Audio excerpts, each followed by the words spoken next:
Welcome to the Actual Fluency Podcast. Each week you'll find inspirational, motivational interviews with some of the world's best language learners, industry experts, all trying to help you to learn foreign languages better, faster, and more efficiently. And here we go. If you're looking for a language teacher to enhance your language learning, then I highly recommend italki.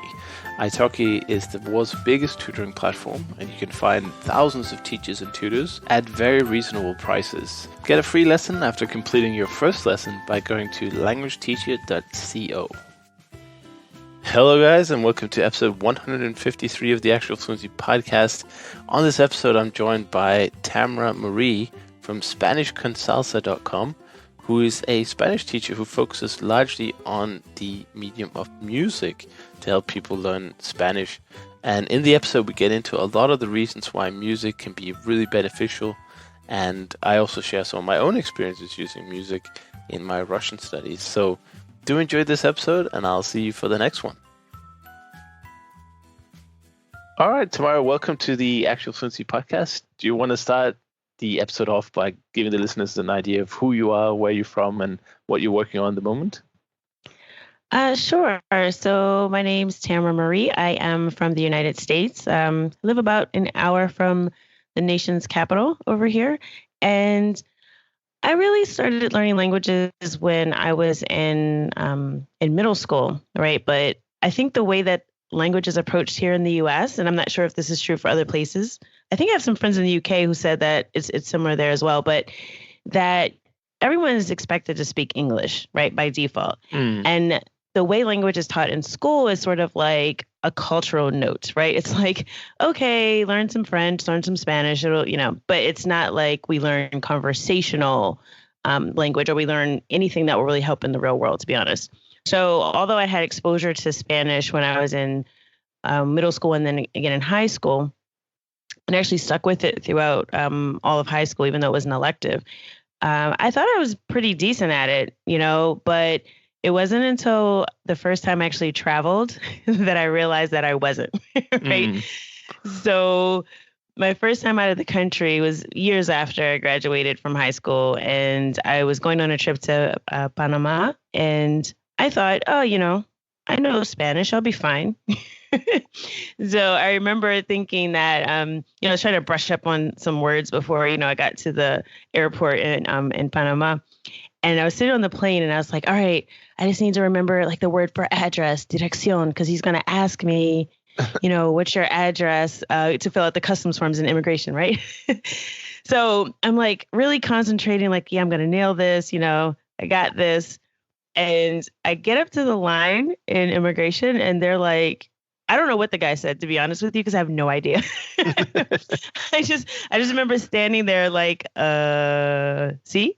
And I just kind of like handed him this paper where I wrote down the address so that he could, figure out where I was staying, because I was completely useless. So I think that was my first real experience in the real world, realizing that what I had learned in school was not very helpful to me. So that's what really motivated me, because I'm a little bit of a stubborn, hard-headed person sometimes. So it was like a challenge. It was like, okay, I traveled abroad. I thought that I, knew this language, and it's clear now to me that I don't. So what am I going to do about it? So at that point, I really just kind of looked for everything, like most of us do. We just go on Google, right? Like how to learn a language, right? For sure. Yeah, been there. Yeah. And so I think I literally downloaded every single app that was available at the time, like every program. I went to the library and I got CDs, like programs on CD, like anything I could find related to learning Spanish. I tried it. And what really, I think, got me to a point where I was comfortable with the language is when I found a way to make it my own. And what I mean by that is, how when you're learning a language, you feel like this is someone else's culture, like it's a foreign language, right? So it's inherently not a part of who you are. And a lot of people these days, they talk about cultural appropriation, all these things. So sometimes it feels uncomfortable, right? Because you're like, oh, I'm not Hispanic or, I'm not Latino. So why am I, learning this language? I feel like an outsider. But what really helped me was connecting with the culture. So again, it really didn't matter what resources I used. Some of them were crappy, quite honestly. Some of them were great. Some of them were mediocre. But for me, what really took me to that next level of really being confident in my language ability was finding a personal connection. And for me, that was music and it was culture. So I started taking salsa lessons, and at the time I couldn't dance at all. So for me, like listening to the music, taking classes, starting to meet people, sort of naturally become a part of this amazing Latino culture that we have here in the US, it just became this natural thing that I connected to. Like the music, music just in and of itself, right? It really activates your memory. So you can just think like some of the moments in your life that are triggered, like when you hear a song come on the radio, right? So you might just be sitting there, not even thinking about whatever happened. And then the song comes on, you're like, oh, that was my breakup from 10 years ago, or oh, that was that fun time we all went to the beach, or whatever it is, right? Music just sort of catapults you back to that place. So using that as sort of a connection for me, it really just naturally motivated me to keep learning. It went from like, I want to know what the songs mean to I want to be able to talk to the people that I'm meeting now, that I'm actually, integrating myself into the culture. And then it just became like a thing where I just kept going. And I think, as you know, Chris, like with language learning, motivation is a huge part of it. Yeah. Right. It's like what, 80% motivation, right? 20% mechanics. Yeah, So, if not more. I mean, yeah, it's huge. yeah. So for me, just the thing that got me through those times where I felt like I was failing or making a lot of mistakes, or, oh, I should know how to say this by now because I've gotten it wrong 1,000 times. Like for me, it was the word policia. So for police, is like such a common word because it's always written, you see it on the police cars. And I would just always say policia. Right. And I was like, why can't I get that wrong? Policia, policia. Like I just kept screwing up that sort of like the accent on that word. So like little things like that would frustrate me. But then I would, put on a song that I like, one of my favorite songs. And it's like, hey, I'm singing along and I forget about my mistakes. So for me, that really, really helps me make a personal connection. It really helped keep me motivated to where now I started to help other people, with learning Spanish the same way that I did. Because we have a huge community of people who are into Latin dance and who love salsa and other types of Latin dance, but they really are not Latino. They're not Hispanic. They don't know the language and they just love the dance, right? So there's actually a pretty large community of us that really enjoy participating in the culture, but really don't know the language. So that was sort of a natural thing for me to, all the friends that I was making that weren't a part of the Hispanic community to say, hey, do you know what the song means that we're dancing to right now? Like, no, I really don't. And it's like, so that kind of starts a conversation. And, music could just take you so many places. You learn about the culture, you learn about the people, you get that exposure to like different accents, you learn about different cultures, different countries. So it's kind of like all in one. You don't really have to force it. Like a textbook might say, oh, and in España, comen paella, right? Oh, they eat paella in Spain. Like it's like this one little paragraph, right?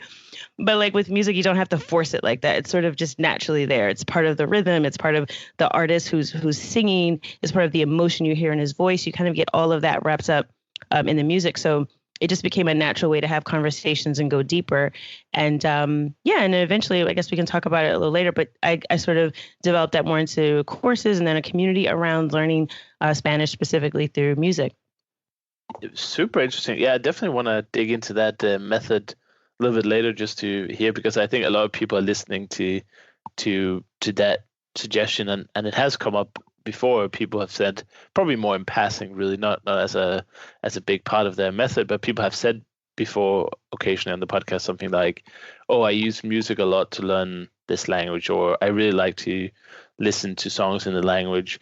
And I sort of let it pass because at the time it didn't really seem like a big thing. But obviously, being such a big part of your story, I'm really keen to dig into that.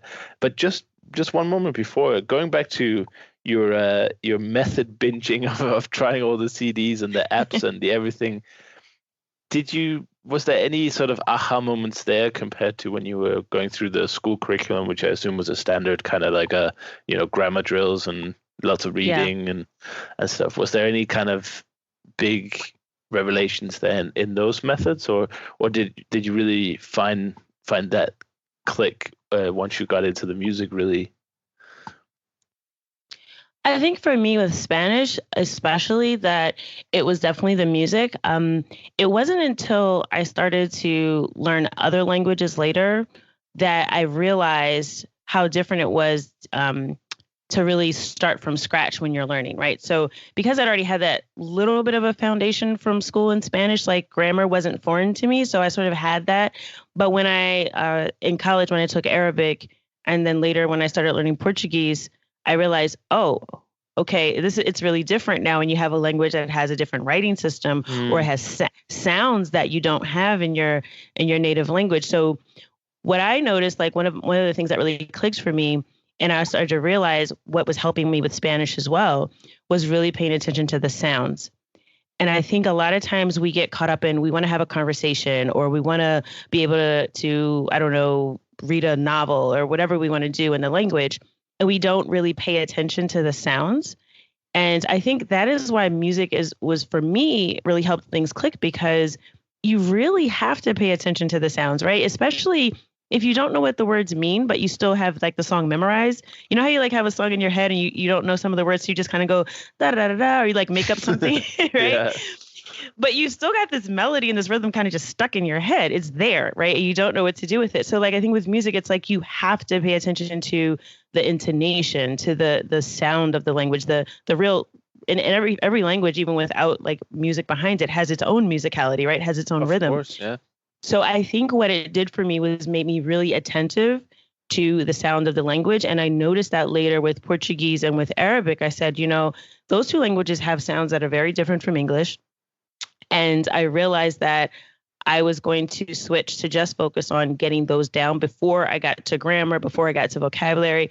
I just focus on the sounds because if you don't have that and then you try to read later, it really creates a ton of errors that you could have avoided if you would have just learned the sounds first. So Yeah. I think that the writing systems get us tripped up. And I, you know, even with Spanish, and I tell people this because there's this misperception that like, oh, Spanish is really like just like English, like it's the same alphabet. There's just a couple letters that are different. And I really like and I thought that all throughout school because that's what we were taught. And I'm looking at the alphabet. I'm like, it looks like our alphabet. There's only that like in with the little squiggly line. Like that's not, you know. So, but it's actually not true. Like when you actually listen to the sounds, and I did like a breakdown of this. I did a like video about this because you know the letter R is one that it's really hard for English speakers to pronounce in Spanish and other languages that have that trilled R. Yeah, I definitely. said, just get it out of your head that it's an R. Let's start there because R, right, in English sounds like completely different. What your mouth is doing is different. Like it's just not even the same letter. So I was like, just get out of your head the idea that it's an R, and let's just start from scratch, you know, and let's figure out how do we make this sound. Yeah. Because when we're thinking R, it already sets our mouth up in the wrong place. Our brain is connecting to that, and it's just a disaster. So I think we create so many errors by trying to learn grammar first or trying to learn the writing system and learn how to read. And that's why you have so many people who learn Spanish in school and they go, well, I can read it pretty well, but when someone starts talking, I have no idea what's going on. And I go, well, what use is that? Yeah, Right? Like, exactly. you don't learn a language to like, I mean, maybe some people like to read. I'm not saying you should be illiterate, but you know, you want to communicate with people and you can't do that if you don't really understand what the sounds are. So that was what probably the biggest thing that I took away from learning other languages later and then coming back and applying that to Spanish and realizing that's why the music clicked with me. It was because I was so focused on singing along and just getting the sounds right, even though I can't sing. So don't put me on the spot. Like you don't want to hear me sing, but you know, I'm in my car, I'm in the shower, like, you know, no one else can hear me. And the other thing that really helped me realize it was when I would be talking to other people and, you know, native Spanish speakers and people from other countries, they would say to me, you don't have like an American accent when you speak Spanish, which I, you know, take as a compliment, right? Any language learner, we love that, right? Oh yeah, for sure. But that was directly because of the music. And I was trying to figure out, well, what is it? And then later people started to tell me, well, hey, your accent sounds like a little Puerto Rican. It sounds a little Dominican. It sounds a little Cuba. And I'm like, that's because that's the music I listen to. Right. So I literally just kind of adapted the accents of the different artists that I listen to because that's what I sing to. So I think that, you know, the sound is where I would always start. So if anyone is just trying to figure out where should I begin, I would say always go with the sound first. You know what's funny is like you have all these. If you have a textbook, like a teach yourself kind of book where you're supposed to listen to the tapes and or apps or whatever people use these days, the first section is always the sounds and how to pronounce the different sounds. And everyone that I know would just skip that. Right. And I did that myself. And it wasn't until much later that I realized, you know what? There's actually some value to this. Like you just pointed out, that it's much easier just to work on the pronunciation early on and get those sounds right before you understand anything, because then you can't corrupt the sounds with your sort of knowledge of the words. Like you don't have those. Let's say your example with the police, for instance. If you didn't know the word, but you just had to reproduce the sound based on like a recording, then you would have no American or English pretenses to take with you. So you just get it and you just work on listening and reproducing instead of trying to. I don't know if you do this, but for Russian I would often see the word in my head and try to pronounce the written word. And it took me a really long time to learn the simple, very simple idea. Maybe other people have had the same experience. Please do write a comment if that's the case, where if you just try to reproduce the sound instead, then it's much easier because you're liberated from the visualizing the word and going kind of syllable by syllable. But now obviously I've become wise, I've become older, and I realize the error of my ways. Right. And pronunciation is extremely important. And I think probably the last thing that is maybe not so obvious is that pronunciation is not. I wouldn't say that pronunciation from our sake is that important, but it greatly helps you understand other people. I would say your pronunciation is good enough when people can understand what you're saying, but it will also, if you improve your pronunciation, it will improve your understanding of the sounds of the language, and thereby making it easier for you to understand when people speak fast or when they speak. Some of the sentences can kind of flow together, especially in French. That happens where you're not really sure when the next word begins. But if you're really good at the pronunciation, then your ears are just more attuned to it. So I think this is like a mini revolution in a way. And also just the kind of input you get with music, right?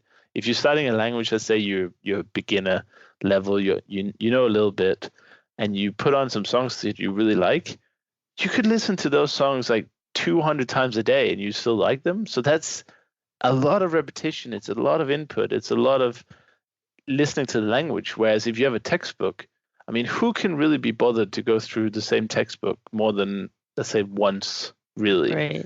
Right. Because it's boring and you don't understand most of it.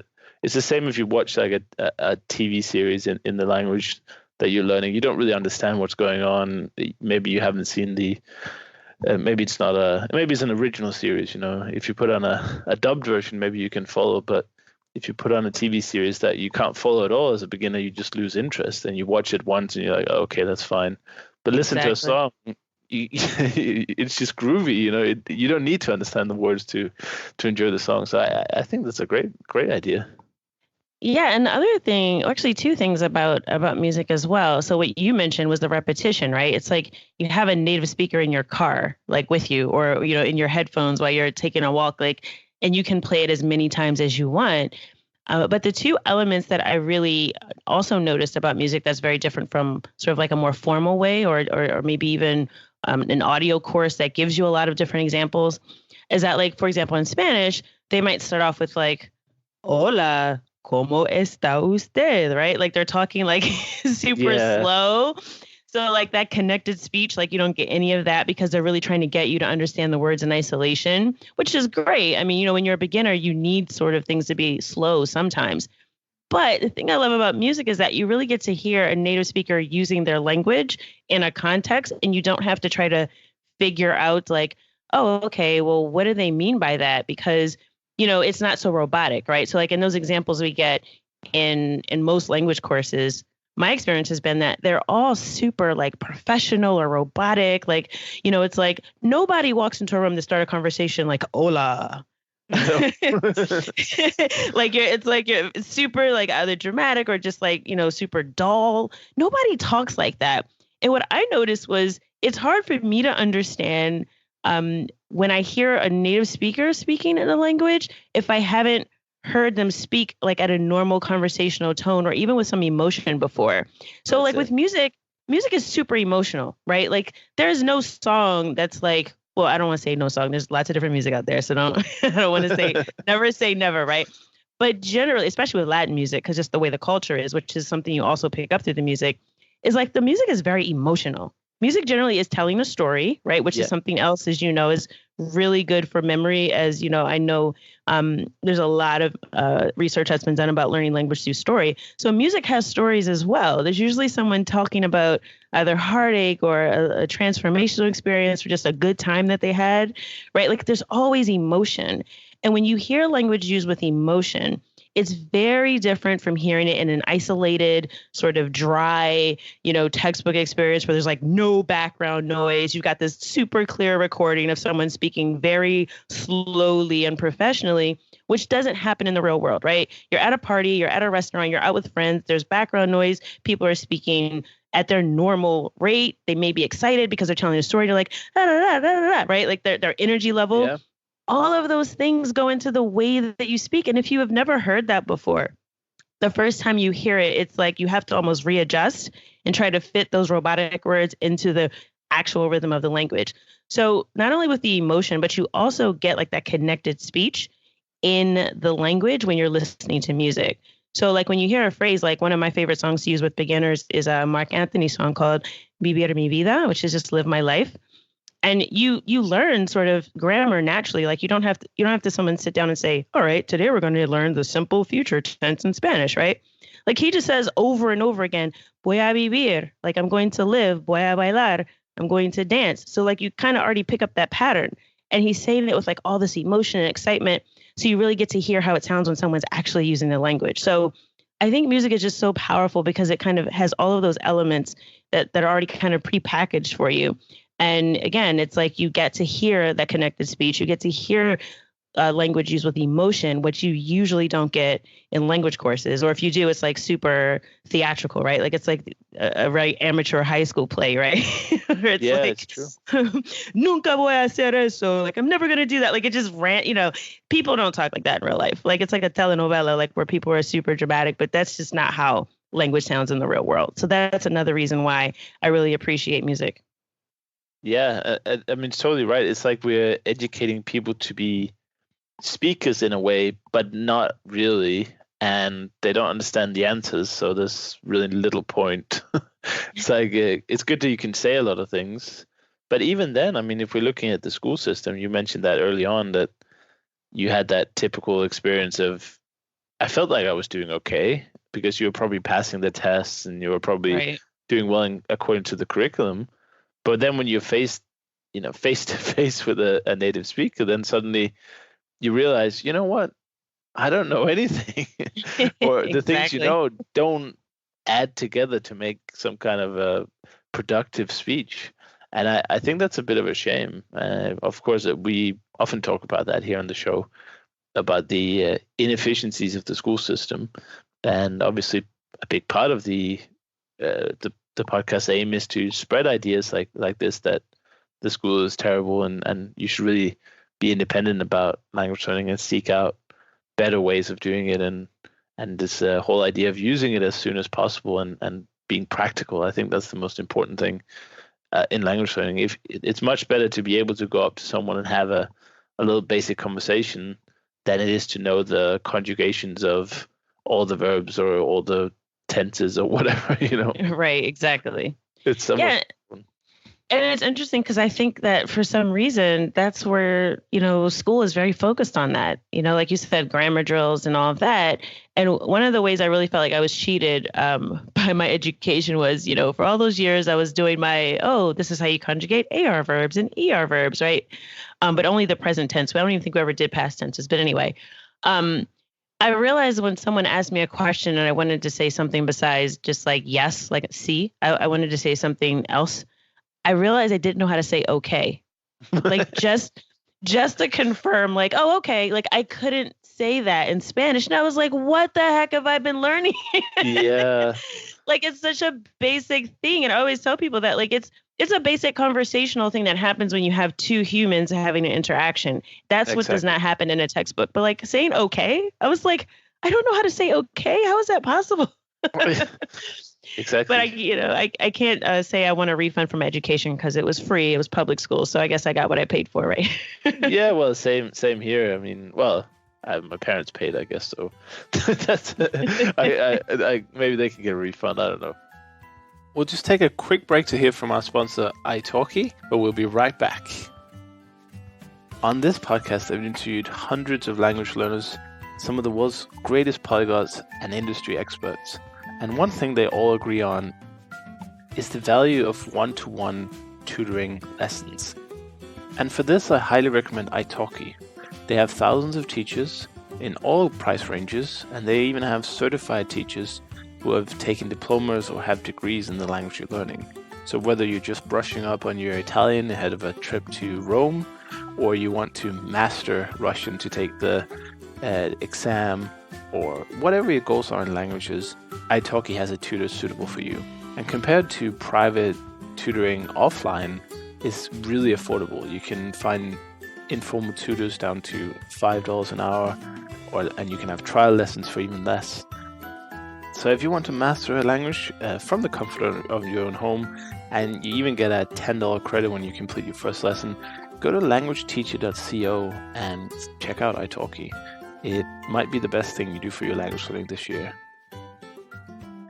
I'm wondering how we can, I mean, maybe it's just a slow system to adapt to change. So, I mean, the internet isn't that old, and that's kind of been the big bearer of innovation in terms of the school system. And I mean, when I was in school, that's quite a while ago now, we had textbooks that were, 25 years old by then. So if we're only just catching up now to these inefficiencies, and you know how it is with political systems and changing, like educational system is a big system. Right. So maybe things are happening, but it's just not happening very quickly, so we're not seeing it. But in the meantime, I'm happy that so many people, as evidenced by the polyglot communities, if you go on YouTube and look at these like polyglot videos that have millions and millions of views, like the awareness is spreading, and I think that's inspiring people to seek out alternative ways of learning languages and making it happen.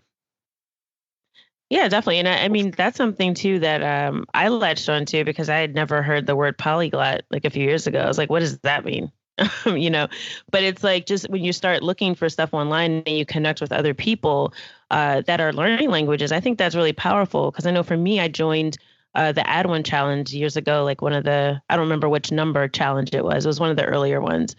And it was just so interesting to me that you had all these people from around the world that wanted to learn another language that were connecting over that because, like I don't have many friends that, or at least at the time, I didn't have many friends that were interested in language learning, right? That was kind of like weird, right? It was like, why do you want to learn Spanish? And then, even having like my family kind of make jokes like, oh, you think you're Spanish now, whatever that means. Because I was like, it's a language, it's not okay, but whatever.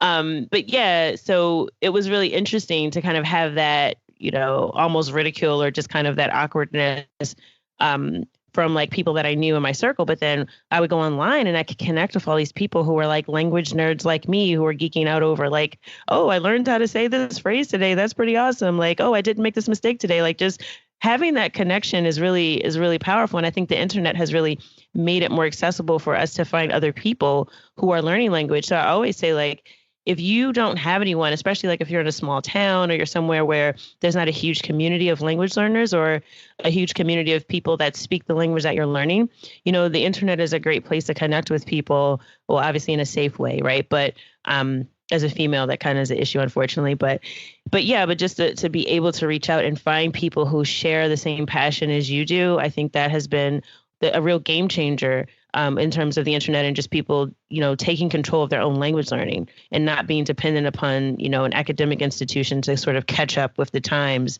and really figure out that they've got to redo their curriculum. So I think it's been a really powerful thing. And I think also the efficiency just by, let's say you're working on your language skills on your own versus being in a classroom with 20 people. I mean, your hour is going to be worth 10, 20 times what you spend in the school. So you can catch up really quickly to school at what you did in school. I did the math, and I think I had German from grade 5 until, yeah, I don't know, 15 or something. I just keep adding them up. End of high school anyway.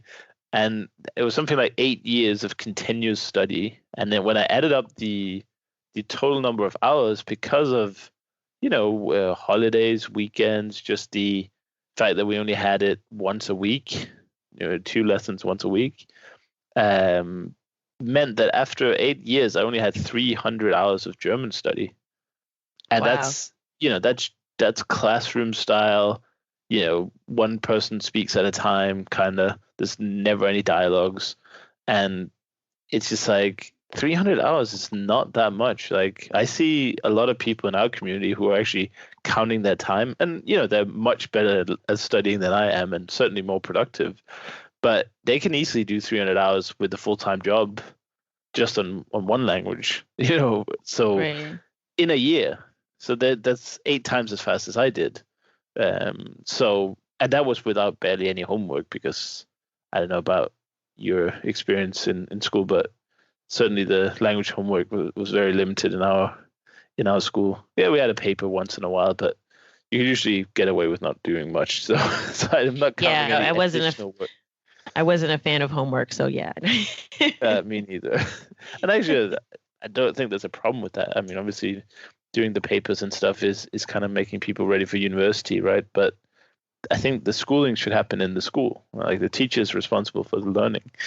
But that's probably a topic for another show, more Right. educational focus. What was it? I wanted to bring up one more point about the the music. So when you mentioned briefly when you help beginners. So let's say you have a beginner who wants to learn a language, and he or she wants to really bring in music because they love music. What would be the steps that you would go through, and can you start with that when you're when you don't know anything in the language?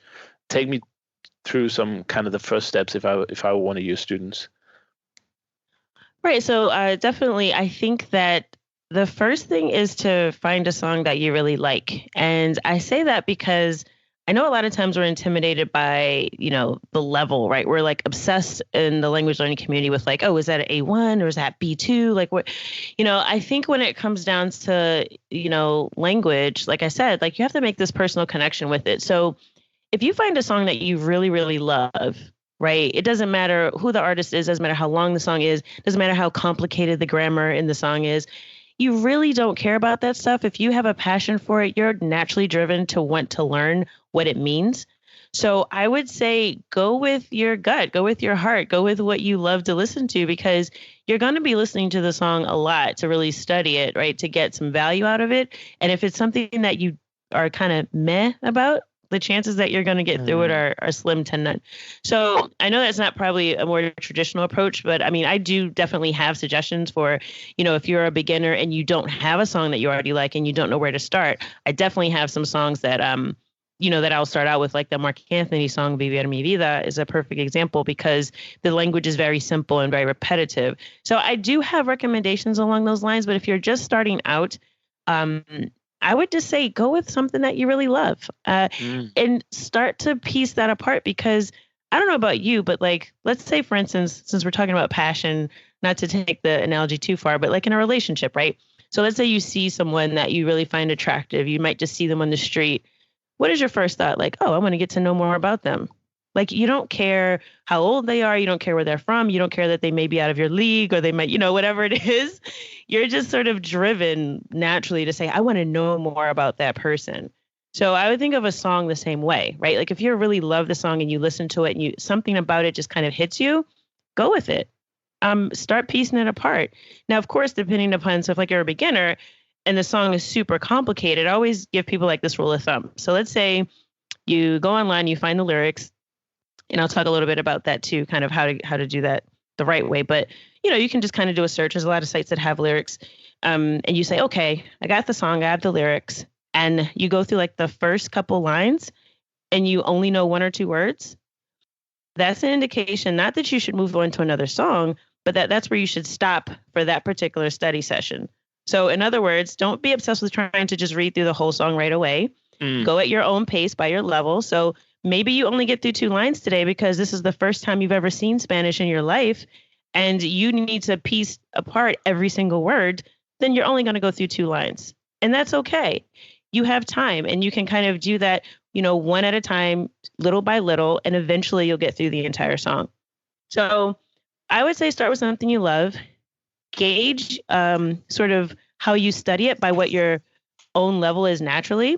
And, again, I really don't think the levels matter as much because, for example, there's a lot of music that I love that's from the Caribbean. And a lot of people don't know this because I guess the people are used to sort of thinking of like Jamaica, and they're like, oh, the people who talk like with a certain accent in English for there's patois.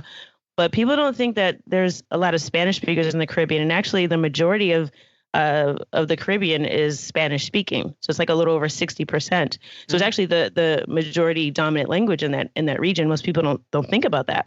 But like if that's the music that I love, right?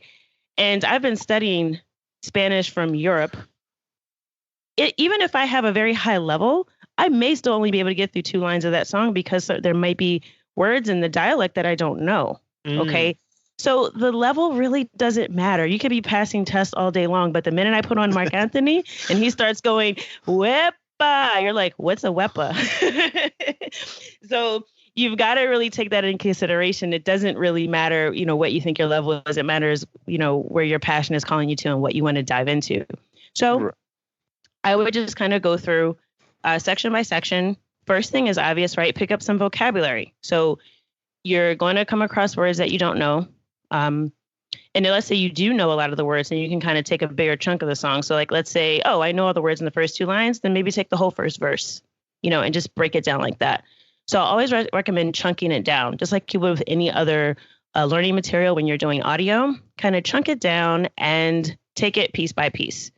And it's really cool too, because when you love the song, you don't care how many times you listen to it. You're like, oh, I love the song.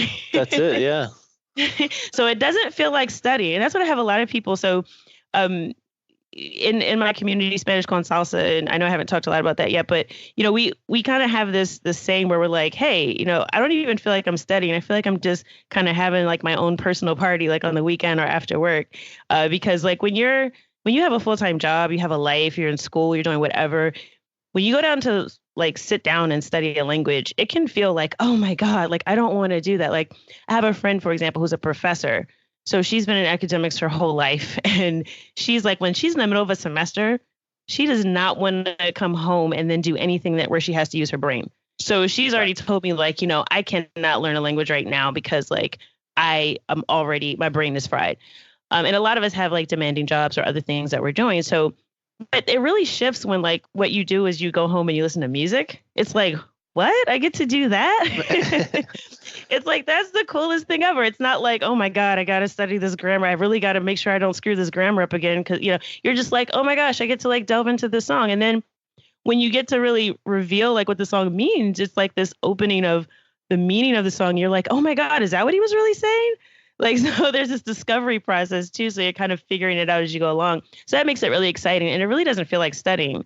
Right. So, so you kind of just get that material into your brain, you put it on your playlist, you listen to it throughout the week. And each session, you just kind of go section by section. You get some new vocabulary.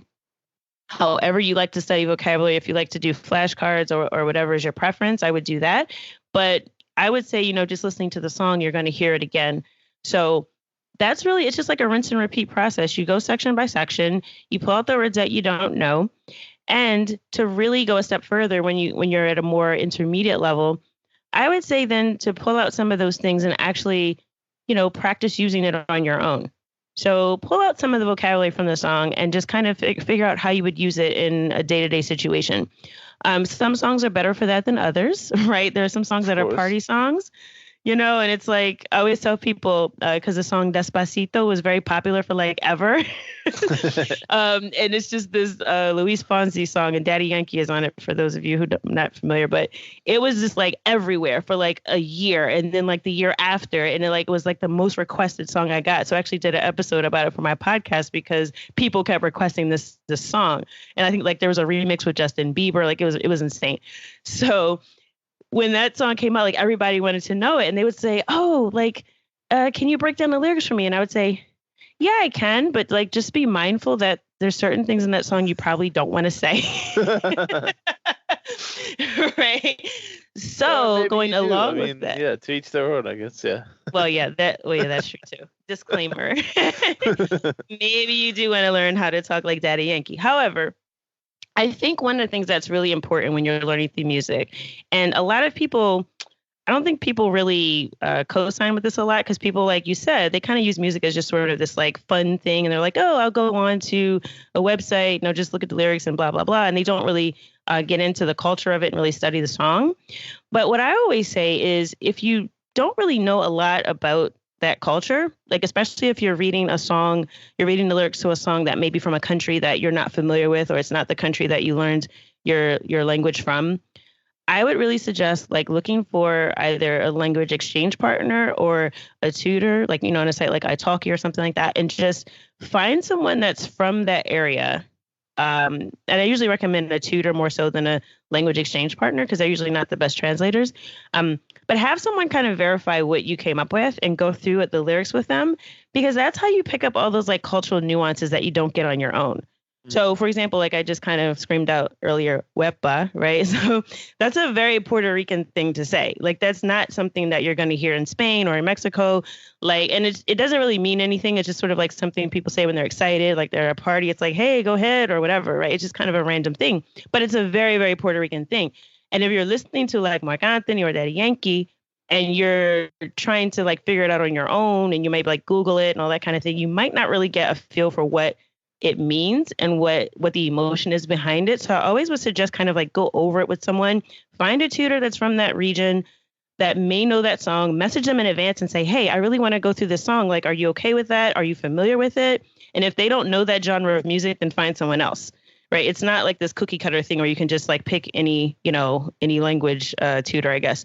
Yeah. So I would kind of say, find someone that kind of connects with it too and can really give you a breakdown, because just reading it, you're not going to always get it. And there's so much, like I said, of culture that's built into it, and the dialects and different expressions that sometimes you might just want to confirm, And I always recommend having a session with like a private tutor just to go over it.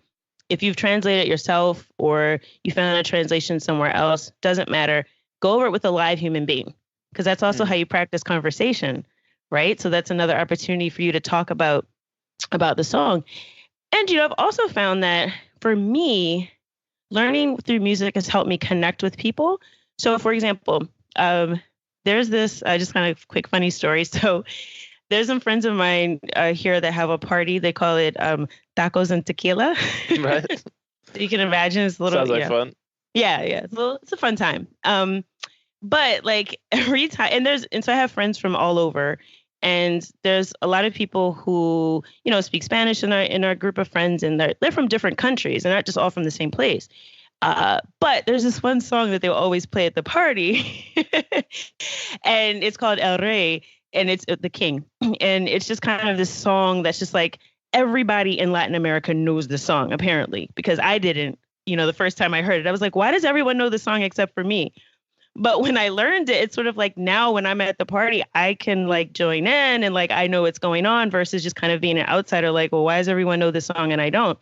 So I think that, it's a good way to connect with people because you get to know like the culture, you get to know like, how people grew up and what the meaning is for them. And it's a good conversation to have. So when you're thinking about like, what do I talk to a tutor about? Like, I want to have a conversation. Music is amazing. It's an amazing conversation topic because people connect with it emotionally, and then they start to tell stories about their childhood, about different experiences, about their own country, about, the food they eat, everything. So it all kind of really comes out through the music. So I always say, like, have a conversation about it, even though it might sound forced. once you get into it, it really isn't. Music is just one of those things that just draws things out of people. And it's very, very natural. So I would always recommend to kind of, after you kind of do your personal breakdown, you get your vocabulary out of it, you do some practice with it, have that conversation, and that kind of seals up the whole experience. And then you can move on to the next song. Right. And I guess just, maybe a little comment on that is that you don't, well, I mean, it's not bad to just listen to music, but the idea here that we're talking about, well, you're talking about, is that you use music as a medium, as a material. So you sit down with it, you actually do you do something tangible with it. Because I'm sure that listening to music in your target language is going to be beneficial, definitely for pronunciation, for the repetition, for everything. But I guess the big leaps you're going to make in your language learning is going to be coming from those, I guess, curiosity-driven sessions where you sit down, you kind of digest, well, what is the song really about, or what does that really mean, and like you said, go over with a tutor to get some of those cultural points. Because I don't think, I could be wrong, of course, but I don't think anyone could ever get very far if they only. I say only. I mean, it's always better to do something than nothing. But if you just listen to music nonstop, if you put on the Spanish playlist, for the next year and did nothing else, I doubt you'll get very far in building your own Spanish skills. Yeah, I mean, I think it's the same thing for people who say, "Oh, I just learned Spanish watching telenovelas." Like every time I hear someone say that, I just look puzzled because I'm like, "How is that possible?" Because I used to do that, and I didn't spontaneously start speaking fluent Spanish. So like I don't. So yeah, like it does require some intentionality and some purpose around it, and that's why I say to have those sessions, those private sessions, because one of the things that comes out of it is it'll start to unlock some of those things you need to learn. So instead of going with a prepared text, right, or a grammar book that goes through from A to Z the things that you need to learn about this language and its grammar, from the music you'll start to see what are the most frequently used phrases, what are the most frequently used grammar structures, and then it's going to force you to have to learn them because you're going to see it over and over again in the patterns, and that's when you get curious and you say, hey, why did they say this like this? And then naturally your tutor will sit there and go, oh, this is the simple future. And then they can break it down for you, but now you have context. I think learning without context is like, it doesn't really work, right? When you try to learn in a vacuum, like if I was to learn the future tense and every conjugation of it and every verb and all the irregular verbs like today, and I don't ever have to use it, I have no context for it, it's nowhere until maybe this one obscure time when I have to use it 10 months from now. It's not as effective as if I have some context and material in front of me where I'm seeing it being used in the real world in real time. And I go, oh, I need to understand this construction because if I don't, I can't understand the song. So it really is a way to drive how you learn. And then what tends to happen, what I've noticed with people is, when we usually start out learning a foreign language, we find out how much we don't know about our own language, right? Like in terms of grammar, those things. So I think I learned more about English grammar learning Spanish than anything else. And what I think it does is it motivates you to actually learn that stuff that normally seems boring, right? So it's like, oh, now that I realize why I need to learn this, now I'll go pick up that textbook and just read that one section, a really focused, targeted section, because I need to understand this one thing because it's bugging me that I don't understand it now. So it identifies like those gaps in your understanding and learning, and it really drives you now to want to fill that gap. Because otherwise you just go, oh, there's too much to learn. I'm never going to learn it all. But if you're like, oh my God, I don't understand these 3 lines of the song because it's like calculus to me right now. I need to study this little piece of grammar so that I can get this particular part of the song. Like that really does drive you. Yeah. And I will say too, so that's one of the hardest things I think in trying to get people to use music in this way, because people just think music is like an afterthought. They're like, oh, it's fun, and it is fun. But I think that you can get so much more out of it if you just take the time to be curious and to really follow your heart and follow, that curiosity that you had when you were a kid, when you would just kind of see something and go, oh, look, there's a ball over there. I want to see, well, what is that stick doing? Like when we get to be adults, we get to be super boring and dry. And we're just like, okay, look, I just need to get to give me the phrases I need to know for my trip. Give me the grammar points. Let me figure out the past tense, the future tense. Like, we approach things like super robotic in a way that is not very natural. And not even natural to the way we learned our native language. So I think that just kind of injecting that curiosity back into language learning is really important. And I think music kind of naturally will pull you in a way, instead of you feeling like you have to push yourself to learn, like it'll actually pull you to have to learn more just so you can fill those gaps in your knowledge. Yeah. And I think just underlining the idea that it's not magic, you can't just put on a CD and listen to it perpetually and then suddenly you'll be fully fluent in any language. I think that is important to say because, sometimes people, when they listen, they might be looking for those easy ways out. And I just don't think they exist. I mean, it's all about making it fun. It's all about making it efficient so you don't have to spend more time than you really want to. But at the end of the day, it is about work, and whether it goes through music or novellas, like telenovelas, like you said, or books. Some people love books, some people love reading. You will have to put in the work, and I think music is a great way. I just thought about how I used it for Russian, and how exciting it is for languages that are really different from your own, because especially, and I don't know if this is like a secret tip, but I really like the translations of like the Disneys and the animations and all those kind of songs, because they have to be super creative with the language to fit it into the rhythm, because they don't Right. they don't change the melody, so they have to be really creative. And honestly, sometimes it's like it's a completely different language. It's like I studied Russian for, I don't know, 4 or 5 years, and I would consider myself pretty competent, like not great, but pretty good vocabulary. And I put on like Frozen, which you'd think, okay, that's pretty simple. And I don't Right. understand any of it. Like the only reason I Wow. understand what's going on is because I know the lyrics in English. But it's like Right. you listen Russian, you're like, go, I have no idea what this means. Like, so for me, it's kind of, and then I start looking up the lyrics, and that's when that curiosity starts. So that's for me a really good way to, if you, and maybe it's a good tip if you don't know any songs or haven't heard of any artists in the language, maybe start with some translations or some family fun like Disney or animated films. Yeah, and children's songs are great too, even if you just learn the alphabet song in your language, and it's funny. So one of the workshops I do, I always sort of give that example. I ask people to like tell me the order of a particular letter in the alphabet, right? I'll say like, what letter comes right before P, or what letter comes after S, or something. It's just something basic. And I'll ask people to think about it for a second. And then I'll say, well, like, did you think about the alphabet song when you did that? And 9 times out of 10 people say yes. They kind of laugh because think about it. That's like one of the first songs that we learned, right? And I don't know if I'm sure different countries and different languages have different variations of this, but at least here, like we learned this alphabet song. It's like our first song we learned, and it's our first linguistic activity, right? When you really think about it. Yeah, we had it here as well.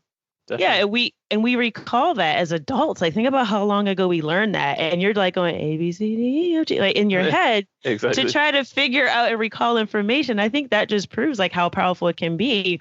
But I also do agree with you. Like you do have to have some guidance, and I think that's one of the things I noticed. Like when I would have people come to me and they would just be like, "Oh, I want to learn, this particular song." That's really just kind of the gateway to get you in the door. And so one of the things I started to do when I started working with people and helping them learn Spanish, and ultimately got my language coaching certification because I really wanted to help people in a more natural way. I didn't want to be sort of a teacher. I wanted to help people sort of empower them to navigate through their own journey. And one of the things that I did with some of the folks that I worked with early on was we just kind of walked through sort of like a basic curriculum. So it was like, instead of just kind of randomly picking anything out there, right? Like I have particular genres I work with. It focuses like a lot on Latin American Spanish. And so the music comes from, Latin America. I do a lot of Caribbean music because of just the dance and the culture and everything that surrounds it. And that music is worldwide now anyway. So, it's very universal. So, I kind of start off with that and I say, listen, let's go through this sequence. Let's try it this way. Like I said, kind of going through one section of the song at a time, putting the song in your playlist so you listen to it in your downtime. But then when you sit down to actually learn it, to just take like a 15 minutes session, go through that one section, review some of the vocab, try to use it in your own way. And we kind of repeated this process. And I actually made it very targeted. So instead of just sort of leaving it up to random chance, actually, what I did for people was extracted the parts of the song that they actually could use in a conversation. 'Cause just like the example you gave with Frozen, a lot of music can be very poetic as well, right? Yeah. Which is what can make it difficult to navigate if you don't sort of have a guide, because you don't really know when it's a phrase that people say every day, or is this just something really random, weird, and poetic that you'll never ever hear in the real world? It just sounds really cute in the song because it fits in those like 4 bars, right? Yeah. So like you need to kind of be able to distinguish that. And I think that's what held a lot of people back. And that's what I did through, eventually forming our community. It's called Spanish Con Salsa, where we just kind of go through the music in a very systematic way.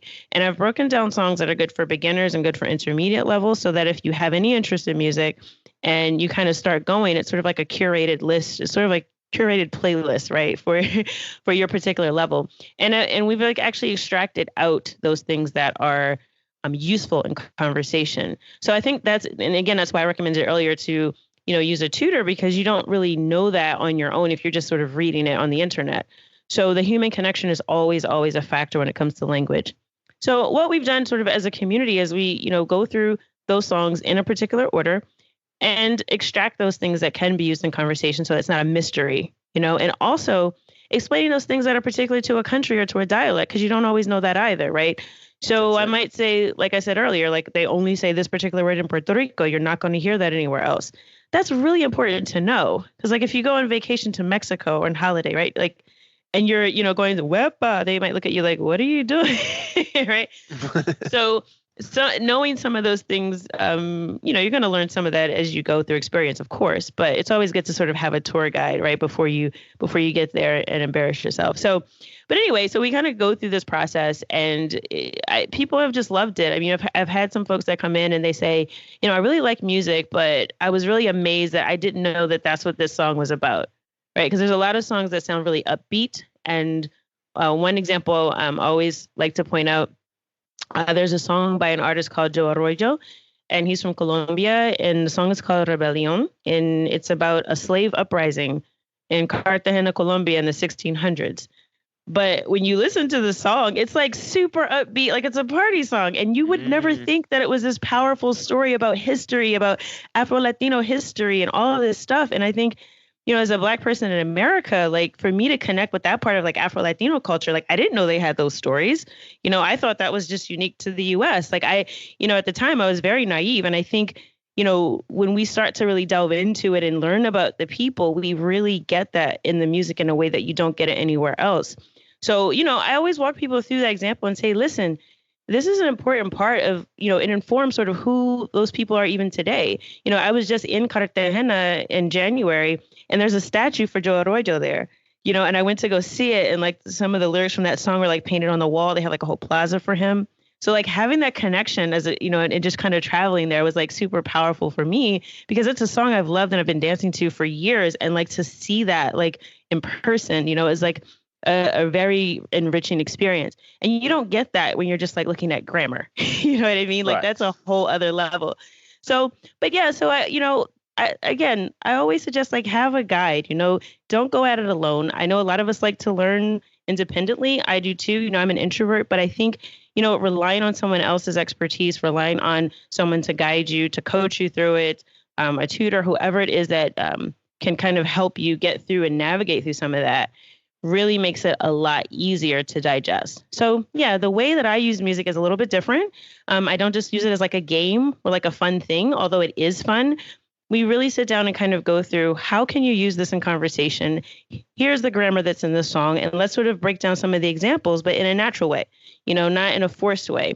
So we've been doing that for a few years now, and we've had some folks in the community that have gone through it, and they're like, wow, I didn't even realize like I could have a conversation, because I was just having so much fun while I was learning. You know what I mean? Which is awesome. Like that's how you want it to be. You don't want it to be like, oh, I've been learning Spanish for 2 years. It's been the hardest thing I've ever done, but I'm glad I got through it. Like you've been through a war.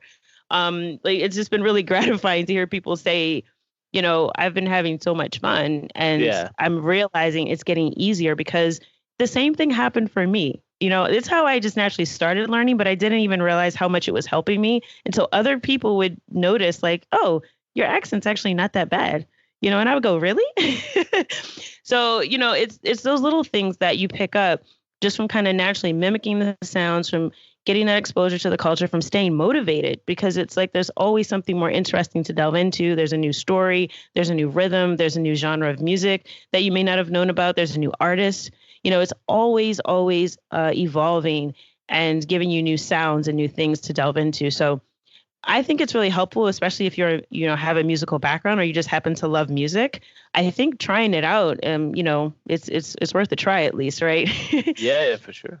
I think And you can apply the methodology to everything, really, if you don't mind me saying it, because you could do what you're doing with books or with TV shows, or picking a different medium, but it's all about what the student, like you said early on in the beginning, it was about finding what you resonated with and finding sort of your way in that language or in that culture, so you could identify with it. And I think that music has a lot of advantages, of course, but the methodology, if you drill down, it's really not that different if you used a different medium. So again, if people are listening and they want to use more music, which I think definitely should work more on pronunciation in general, but they're like, oh, I'm super, I don't like music, for if people exist like that, I don't know, and they're more like book people. No worries, you can use, I think, if I'm extrapolating the ideas anyway correctly, then it's all about really just having fun, massive importance, and it's working with the materials in a focused way. Yes. And it's getting help or being part of a group or some kind of community. It can be in very different ways. Getting that helps you understand the nuances, and you get maybe instant feedback as well on some of your own shortcomings. And to me, that's kind of like a universal, but it's not very obvious. So Right. it's kind of cool that a lot of people come on the show and they talk about how they have achieved it. It seems to be that the method deep down is that trifecta, or I don't know if I mentioned four things now, but you know what I'm saying? Yeah, it's like that perfect combination, like the secret sauce, right? Everyone sort of, you have your own recipe for it, right? But at the end of the day, you're still making the same dish, right? So, maybe I like salsa music and you like, I don't know, rock. There's I guess there's Spanish rock, right? I guess. Well, the point is, the music isn't the secret. I mean, that's Right. like saying that salad is the secret to weight loss. That's one way of helping it. Exactly. But Yeah. you can lose weight eating steak, or you can lose weight eating soybeans. I don't know. There's many ways to lose weight. Definitely, it's whatever it connects with you, and I think that's what I really focused on. And for a while, I kind of thought, well, this can't be right. Like, I have to go get a book, and like I would try to go back to, like, I need to go to the library and get some books, because like I can't just do this music thing. But like, it really worked for me. And I think that's the thing. Like, you have to find what works for you. If you like books, then read the books. If you like music, then do music. If you don't like music, then don't do it. Because guess what? The least effective learning material is the one that you never want to use. Exactly. So if you're not motivated to pick up that book, if you're not motivated to listen to that song, if you're not motivated to have that conversation because you don't find this person interesting, or you don't find the culture interesting, then it's going to be really, really difficult. And then you might want to ask yourself, why are you doing it? So yeah, have fun, find something that you love. Yeah. That happened to me very early on. A funny story about the book. I was stuck in some kind of self-help book. I think it was Teach Yourself or something. And I was kind of complaining to one of my friends. I said, I just can't be bothered to do this book, but I know people had told me it's a great book and it really helped them. And the person just I forgot who it was, but they just turned to me and said, how many books do you read in your native language a year? Good question. I just kind of fell completely silent. I was like, 0, 1 maybe in good years. And it's like, well, there you have it. Why are you trying to do something that you clearly don't enjoy? Or said in another way, why do you think you would enjoy reading in a language you don't understand if you don't enjoy it in the language you do? Right. And that completely crushed me, and I was like, okay, I understand now. That was a big aha moment, and I hope that people definitely don't make that same mistake as I did, because with all the ways of learning languages these days and all the people you can get help from in so many different ways, there's really no reason to feel like you're torturing yourself or feel like you have to like force yourself to do it. It shouldn't be that way. You should be able to find something that you enjoy doing. Yeah, and I think a key point is a lot of times we like to think of academic things or anything we have to learn. It has to be connected with some sort of suffering. And it really doesn't have to be that way. Right. The suffering of language learning, yeah. We have to end the suffering. Well, hopefully we're doing our part to end the suffering. I hope so. But I just want to say thank you for coming on and sharing your passion about music. It's definitely been a little eye opener for myself, because before the episode I was like, yeah, I'm gonna let you do all the talking and you're gonna bring all the points. But then as you was talking about it, I realized that I had done some of the things sort of completely by accident, because I really like the Frozen film. I know maybe I shouldn't say that. I don't know if that's 31 years old, but I really like the film in English. I thought it was a great film and a good song, good catchy tunes, And so I just listened to them a lot in Russian. And hearing you talk about it, your method, really brought back those memories. And I also did it with a band called Tattoo, a very controversial band in Russia. And they had some crazy songs, but they also did the songs in English. So I heard them in English ages ago, understood everything, tried to listen to them in Russian, understood absolutely nothing. So again, a very interesting discovery. So thank you for coming on to and sharing those ideas. I think they've been very valuable, and I kind of want to go listen to some music now. If people want a little bit more information about you or get in touch, where are the best places they can go for that? Definitely. So I'm on Instagram at Learn Spanish Con Salsa. And I also just launched a podcast in January. So it's the Learn Spanish Con Salsa podcast. So wherever you're listening to this podcast, I guess you can search for Learn Spanish Con Salsa and subscribe as well.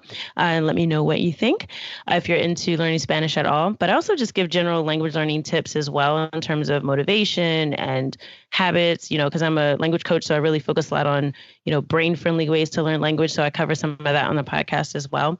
But yeah, I'm also on Facebook, Tamara Marie Language Coach on Facebook. And can connect with me there and send me a message. We also have a Facebook group for anyone interested in learning Spanish through music and travel and culture. I think if you just go to SpanishMusicAndCulture.com, it'll redirect you to the Facebook group. If not, just message me and I can get you in there if you're interested in, finding a community of language learners that are learning Spanish and are also interested in culture and music as well. So yeah, but that's how you can reach me. I try to be on Instagram a little bit more these days, so you probably catch me there most. Fantastic. And if people do want to listen to a little bit more about using music in language learning, I highly recommend episode 127, which was with Susanna Soretsky, who also has a big passion for music and it's in fact in language learning. So there's a little episode if you guys haven't listened to that already, highly recommend it. But until the next one, thank you so much for listening. And Tamara, thank you so much for coming on. Thank you so much for having me. It's been fun. Thank you so much for listening to this episode of the Actual Fluency Podcast. I really appreciate having you here today. Just before you leave, I just want to give a quick shout out to today's sponsor, which is italki. Italki is a tutoring platform where you can find affordable tutors for every language in the world pretty much. So get started today and get a free $10 credit when you book your first lesson. If you go to actualfluency.com/italki, that's spelled ITALKI. So give it a go and feel how tutoring can really boost and enhance your language learning.